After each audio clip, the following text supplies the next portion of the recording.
speak to the African Christian Democratic Party's Dr. Kenneth Meshoe to reflect on the life of Mangosuthu Buthelezi. Thank you very much, sir, for your time this morning. This was also someone who was a staunch Christian and made no apologies, I guess, for his faith. Who was he to you? He was an inspirational leader. He was a great leader, a humble leader, a man who believed in reconciliation and peaceful coexistence. We are saddened in the ACDP by his passing. He has left a legacy. One of the important things he did that has been acknowledged all over the world was that before the 1994 elections, as a result of some misunderstandings between him, the National Party, and the ANC, the IFP had decided they were not going to contest elections. But he was persuaded during mediation by a fellow Christian.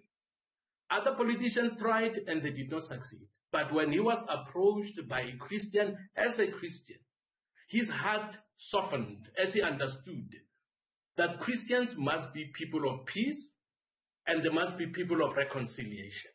So as a result of his coming back and acceding to the request to participate in the elections, we had a peaceful transition. We all know that if the IFP did not participate, the after effects of those elections, 1994 elections, would not have been peaceful, because there would have been people who say they denied us the right to participate. So we are grateful to God that he finally agreed to participate as a person who's committed to reconciliation. A few times I met with him. Sometimes, and whenever we met, either we'll just pray together, he prays, I pray, or he would request me to pray for him. And two things that were in the uppermost, at the upper prayer list that he had would be good health, strength, and wisdom. He would always say, Mfundis, you know, we need God's wisdom to be able to navigate between the challenges and obstacles we come across in politics. So he was a man indeed who was committed to his faith, committed to Christ.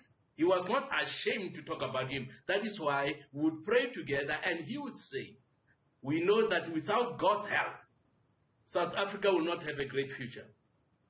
I appreciated, among other things, that happened in Parliament.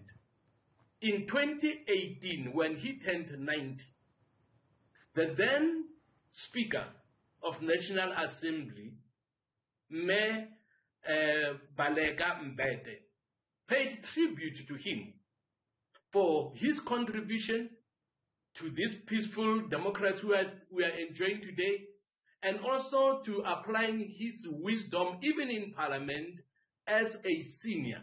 He was a senior, he was a father, he was respected and treated as such.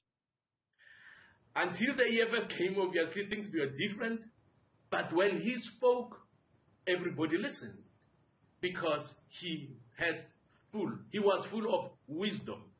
So the ACDP would like to convey, and I must say I do it on behalf of the ACDP, convey our heartmost felt, sincere condolences to the family of Prince Mangosuthu Buthelezi.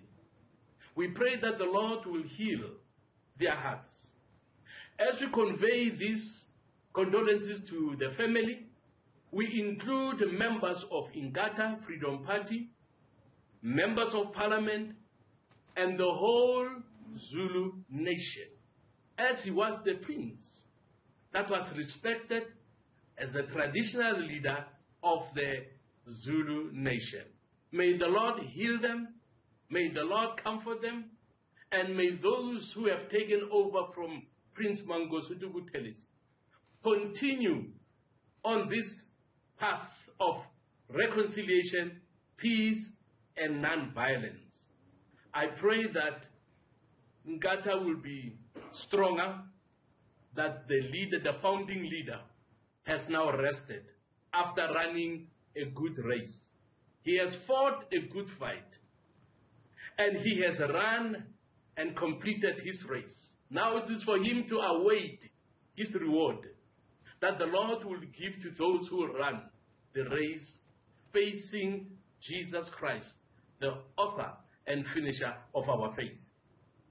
Thank you very much, sir, for your time this morning.